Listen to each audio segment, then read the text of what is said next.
Welcome, everyone, to Real Estate on the Up, the podcast that takes you behind the scenes of the real estate world in Orlando. I'm your host, Kyle Madorin, and on this show, we're all about pulling back the curtain with the unfiltered truth about real estate.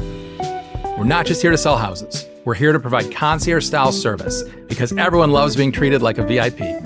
This podcast is your go-to resource for transparency, integrity, and the knowledge you need to make smarter real estate decisions. Whether you're a seasoned investor or a first-time home buyer, we've got you covered. So buckle up and get ready to move up in the world of real estate. It's time for Real Estate on the Up.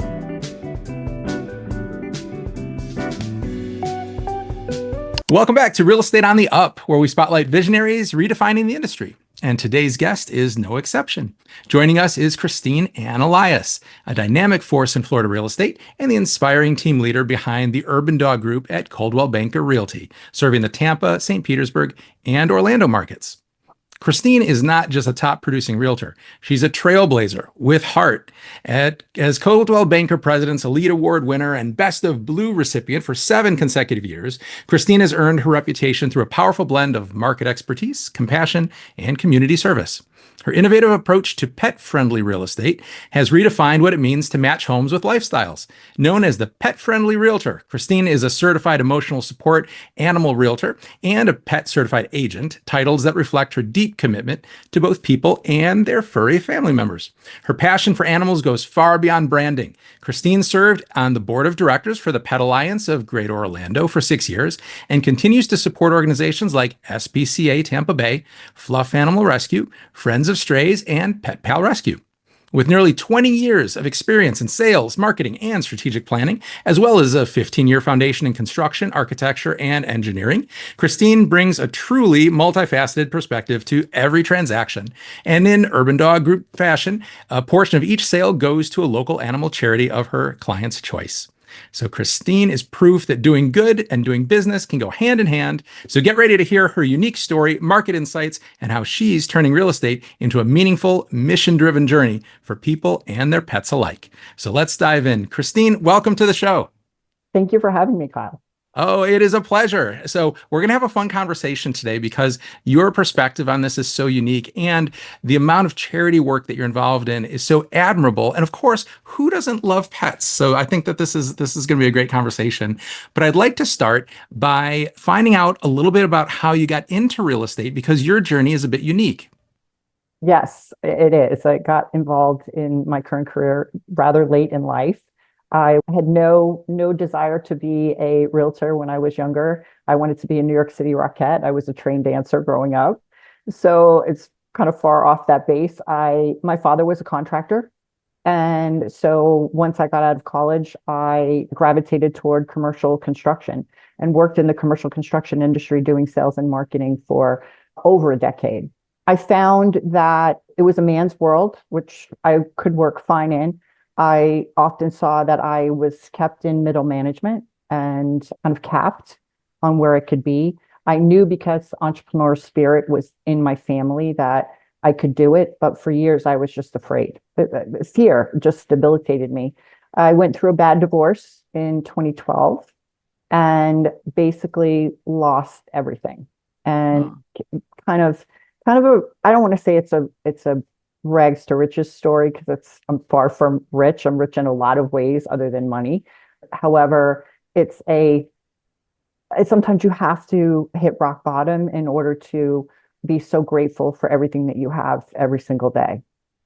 So that's really what the story is. And, I've considered doing podcasts on my own. So when you reached out to me, I was very thrilled because I think that, from a sales and marketing perspective and from the perspective of how I kind of, came up from nothing, offers a real interesting story to people that may be going through something or don't think they can do something. Yeah, I agree with you. I think it's great to hear each personal journey, and you've certainly had a very interesting one. And the fact that your whole life kind of got recentered after 2012 is admirable. You jumped into a new industry like this, and one that's very difficult in which to achieve success. There's so many people who struggle in real estate. So you have a very unique background because you brought some aspects of the construction industry and things into what you do. And I'm sure that was a big help to you initially when you began. Oh, huge. Knowing, having a construction background, knowing the divisions of construction, how a building is built, being around an engineering family and then working in that industry. But also, don't fool yourself. Real estate is a sales and marketing position. It's about you. I say this, if I had to go back to college again, I would have a degree in psychology with a minor in marketing because you have to really understand people. The Yeah, process that we have in real estate is the same, especially in the state of Florida. It's the same.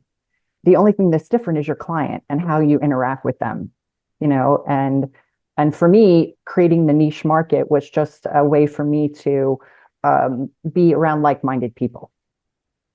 that's great. Now, you certainly have had challenges, as we all do, starting in the industry, growing and finding your niche, like you were saying. So, what advice could you give to agents who are, thinking about joining, or maybe they've just got licensed and they're thinking of hanging it with a brokerage? What are some things that you can tell them about how to achieve success? Because you've done such a neat job in a unique way with that. Well, I will say this. I have been known for years in my office as the bulldog. I am a fierce proponent of my clients, everything within legal limits, obviously, but I make sure they're protected at all times. And I think that when agents come up to me, so I want you to understand I'm the typical type A driven person. And when I go for something that I know I can do, nothing will stop me. My mind is the first few years of my real estate career, I was so focused, and I don't even know how I made it through the first couple of years. I really don't. But when people ask me if they should get into real estate, and my first question is, this may sound harsh, is why? Why do you want to be a realtor? It is going to be the hardest job you have ever done. You are owning your own business. I run a small company every day. I'm fortunate to have a social media team. I have an admin. I have a transaction coordinator. I have a handyman on staff all the time. You know what I mean? Like I run a full operating machine. And if they say to me it's money, I say, you're in the wrong business. You have to want to help people. You truly have to care that this is one of the biggest things they're going to do in their lives compared to getting married or having children. You go through people's life cycles with them. When they get married, they have kids, they upsize, they downsize. These are clients that I've had for over a decade. So I've seen how their lives morph and change, and they still call me. So you have to really dig deep, and you have to know that if you want to make $75,000 a year and work 8 to 5 and have weekends off, this is not the career for you. Nope. I might be the one to put the negatives in front of them, but I just know that I have scraped and earned everything that I have. And Yeah. so you really have to have a business mindset. You have to have a sales and marketing mindset. You have to be able to shift. I mean, you know as well as I do, the last year, how this business has shifted has not made a lot of us happy, but Yeah. we deal with it. So, you really have to find your reasons, and it cannot just be for money. If it's about helping people, you will make a lot of money. I love it. I think that's an honest perspective, and it is so very true that this is an emotional business. Residential real estate is very different than commercial real estate, and I'm sure different than construction as well, where you're dealing with a chapter in someone's life, and it's very emotional for them what they're going through, whether you're buying a house or selling it, and those emotions come to rest on our shoulders quite often. And so, like you're saying, being a therapist, basically talking them off ledges sometimes, talking them through problems, that becomes second nature to real estate agents. And it is one of the most unique parts of the job. Is although a lot of people think about real estate as being very analytical about dollars and cents and square footage and things like that, very numbers oriented, it's quite emotional as well. It's got that other side of the coin that I don't think people anticipate when they first get into the business. You Yeah. have to have, I believe, a soft heart, an understanding heart, but a hard exterior. This is a business transaction. When you come down to it, it's a transaction. Yep. So, but there are a lot of people that you're not the only one that makes this work. There's a whole, the lenders and the title companies and the inspectors. There's a whole group of people. A lot of And people involved. Yeah. yeah, so Yeah, it's true. And what you're saying about money is also true. We hear so often that people think real estate is a way to make fast money. Easy. It's easy to yeah, because they think, well, if I close just 5 deals a year, I've made as much as I'm making now. But closing 5 deals a year when you're new is very difficult. It's not an easy thing to do. And you don't anticipate also some of the costs involved. So it's, Right. yeah, And it's also about being an entrepreneur. When you go to corporate America, someone says you have to be at a desk at 8 o'clock. You know, nobody makes us get up in the morning, Kyle. Nobody tells me to get up at six yeah, thirty and run with my dog and then, be healthy with my body, which I wasn't for a long time. All I did was just focus on real estate and run, run, run. And my body was hurting for that. I yeah, negated a lot of personal relationships. You have to really find your focus and make sure you take care of yourself because the the only reason why we can do this till the end of our days is if we can't drive. But otherwise we can that's what being 44 and getting my real estate license, there's no one says what age you have to do this job. You could do it at any age. As long as you have your wherewithal about you and you can drive a car, you can pretty much get this done. yeah, absolutely. No, it has its challenges for sure. And being an agent that got into it at your point in life, is it a job that you would recommend for people who maybe are at that point? Maybe they're in a career that they're not happy with, or maybe they're going through a major life change like you were. Is it a career still that you think people should look into at that point, or do you think it becomes more difficult as you get older? I don't think it comes. Real estate is difficult, whether you're, come out of college or don't go to college, or if you're 60 years old. It's just a difficult career, but it can be very, very rewarding. So I don't. There's no. One of the things that you also encompass in corporate America is ageism. Hmm. And then that's the reality of the situation. And my dad schooled me on that for a long time. But in this industry, nobody there's nobody telling me what age, and no one's letting me go at my brokerage because I'm, over the age of 50. So this is a job where you can make it what you want to make it. Now, I will say this, that having nothing like I had when I started was a struggle. I mean, I could Yeah. all like to do to put 5 gallons of gas in my truck. Sometimes it would run out of gas, and I had a AAA membership, and they would come and put $5 of gas in my tank, and I would keep going. That is an absolute true story. But if you have a spouse that you want a career change, you want to get out of corporate America, that can help you through the first couple of years and help you get your real estate license, which is not cheap to maintain a license either.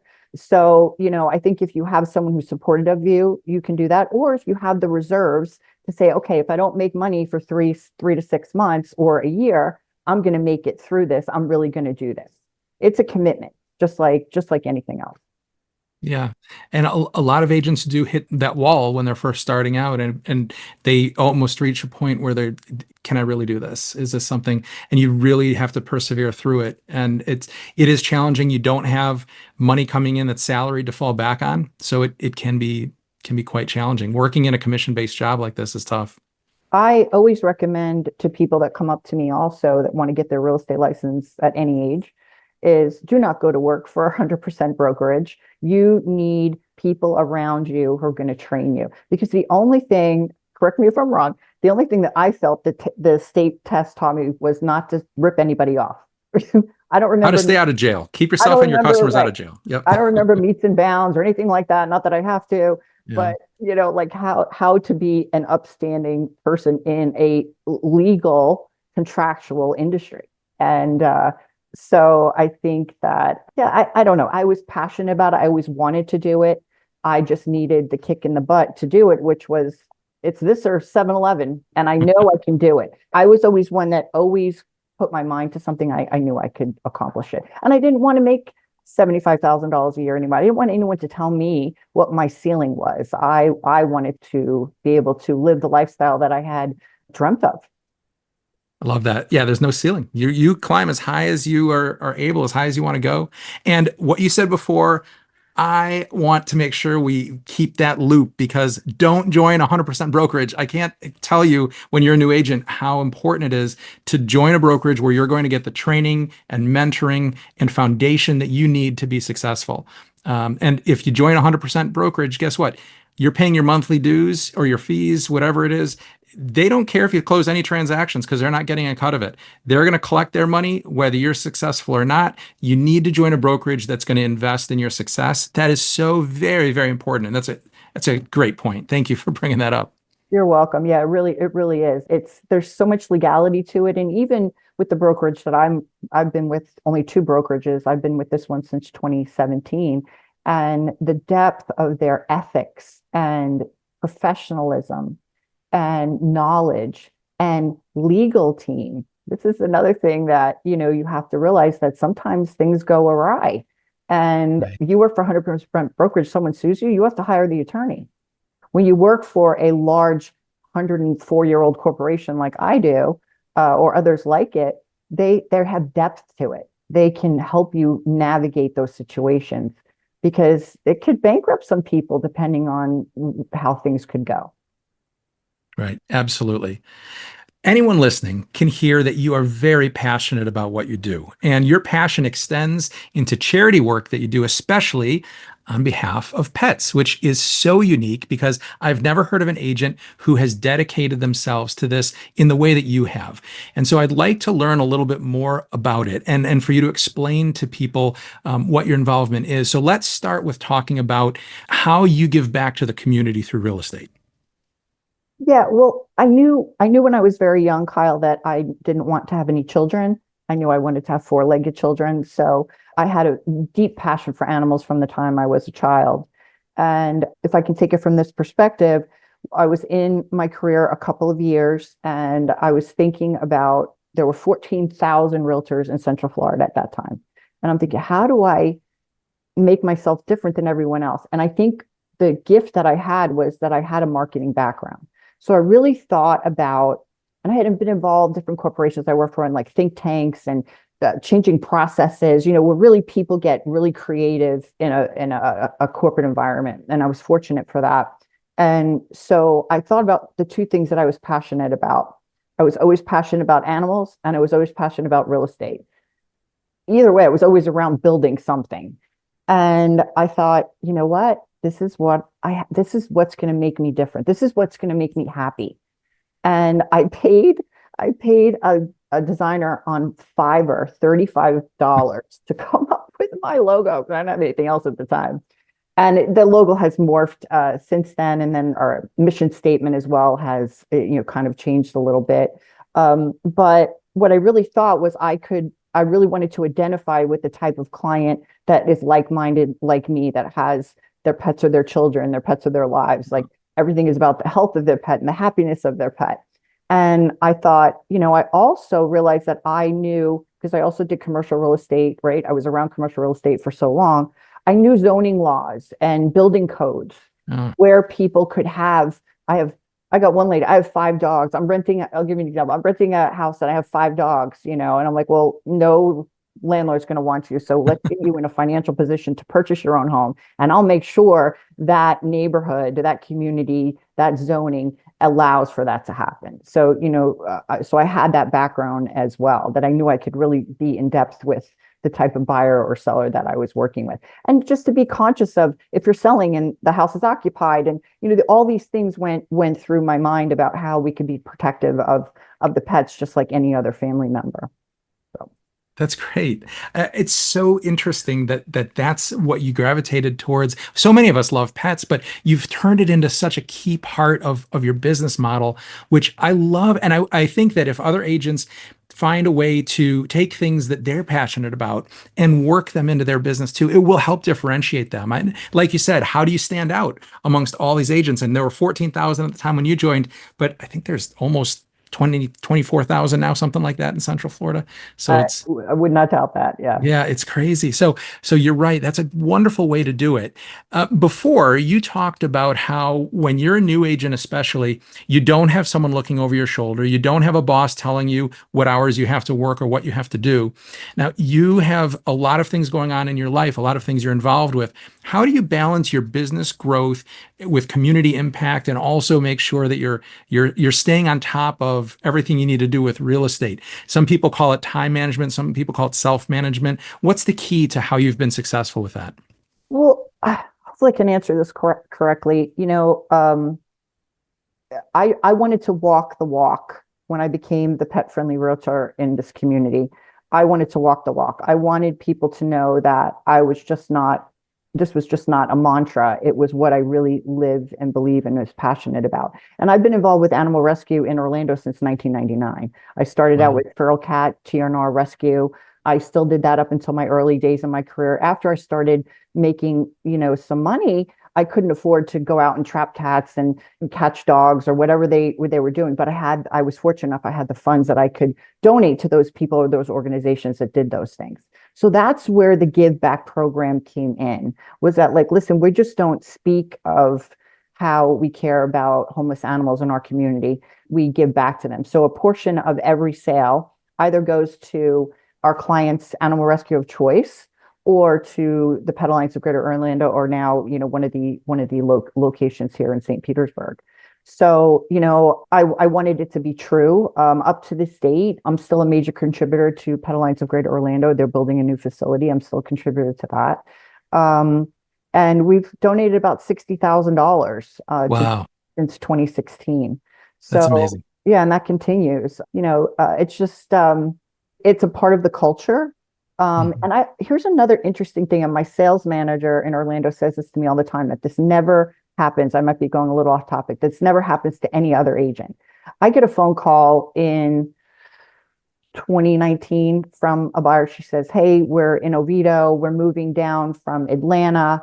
We're at this dog park in Oviedo. We saw your banner hanging on the side Oh, of the fence. And we thought, you know what? Our pets are our kids. We want to talk to you." how great. Oh my I gosh. sold them a house and then they sold it again, two sales out of that. And I tell my sales managers, I'm like, this doesn't happen to The anyone. banners, right? That's the Yeah, strength of the love that people have for pets in our area. that is And that amazing. Yeah. banner, I honestly, Kyle, I forgot it was there. It was up from like an event 2 years prior. I remember it was there. So, it's very interesting. And then one of the first things that I did to market to, here's the other thing about me. I do not cold call.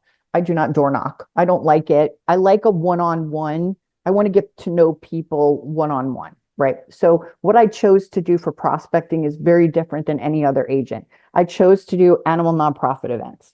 What I do, let me give you an example of the first one that I did. Pet Alliance, one of their big events is called Paws in the Park. It's every February. It's in Lake Eola. Yep. 10,000 people attend. It's 2016. I buy a tent. I have this lady make me these gorgeous doggy gift baskets. And now they've Oh, morphed into these amazing giveaways. We put out pet friendly material on the table. And, I have an Urbadog shirt on and I would bring my dog and we would just talk to people that would walk by. Hey, do you want to win a raffle prize? They would say, is there any charge? Nope. We're just the pet friendly realtors. Here's what we do. If you know anyone that we can help, we're happy to help you. That's how I've prospected since 2016. And that very first year I did that event, I remember it was before all the crowds started coming in. And this woman starts walking by, and she was a realtor. She's walking by and she stops. She goes, "That's a great idea." And do you know the following year, Kyle, there were 6 realtors at oh. having 10 by 10 spaces at Paws in the Park. But we were the only pet centric one that was true to animals and animal rescue.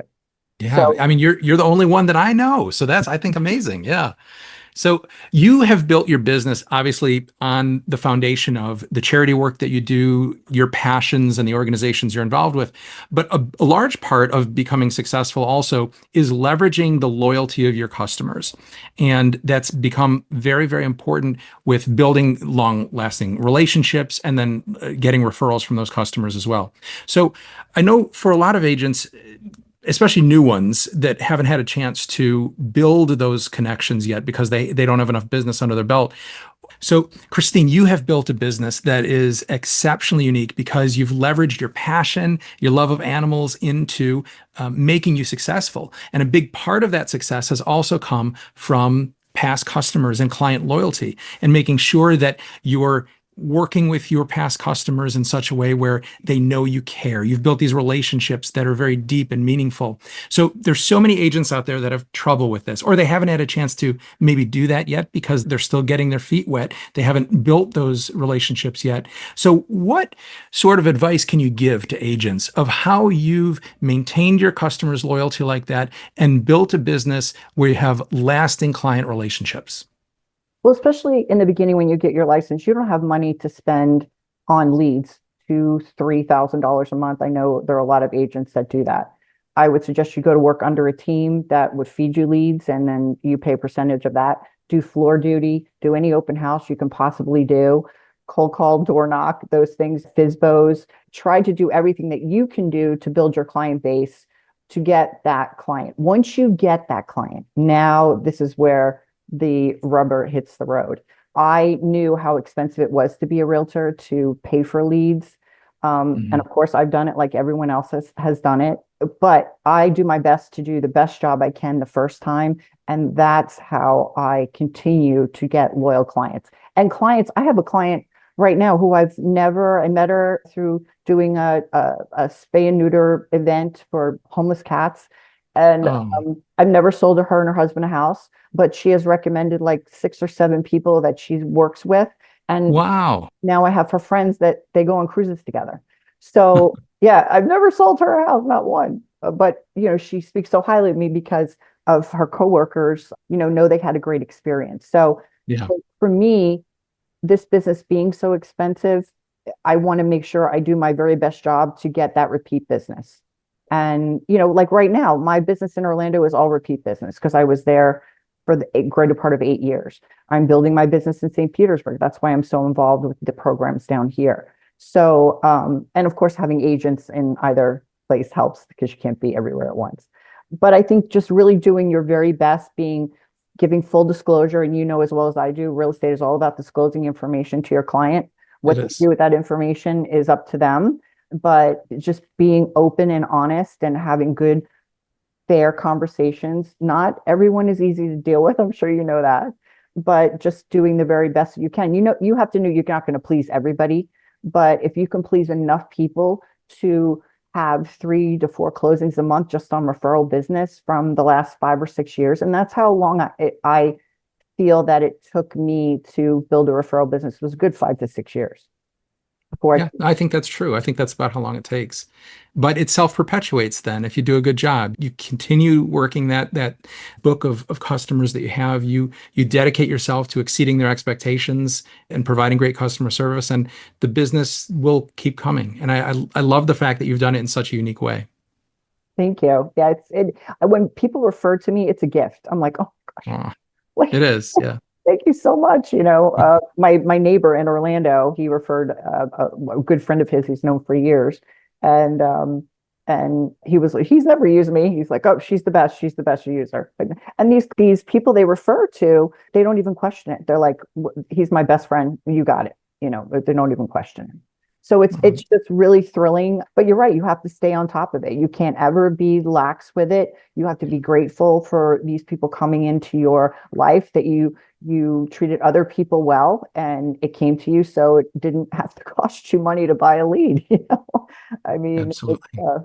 that's a whole nother story, but But you never know, like the person who's referred you, all those friends and colleagues, you never know where those relationships are going to go, and you have to value each one.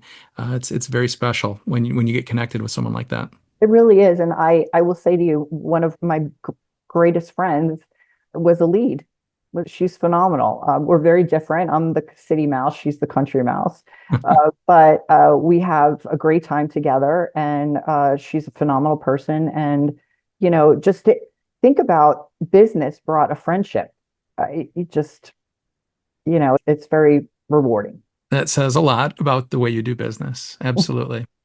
So I know we have a lot of people listening who probably have questions about number one, the organizations you're involved with, but also your work as an agent and how you might be able to be of assistance to them. So what would be the best way for listeners to get in touch with you, Christine? Well, I'd be happy to give out my cell phone or my website Sure. address. My website address is urbandogrealestate.com. and my cell number is 321-231-5814. And Urban Dog is all over Instagram and Facebook as well. So. Excellent. Urban Dog Real Estate. Well, Christine, thank you so very much for your time and telling us about your journey and the story and about how you've used your passion to fuel your real estate career and become so successful. It's an inspiring story. Thank you. Thank you so much. Thank you for having me. Absolutely, my pleasure. And thank you all for joining us today. I hope you enjoyed listening to Christine Ann Elias and her story of Urban Dog Real Estate.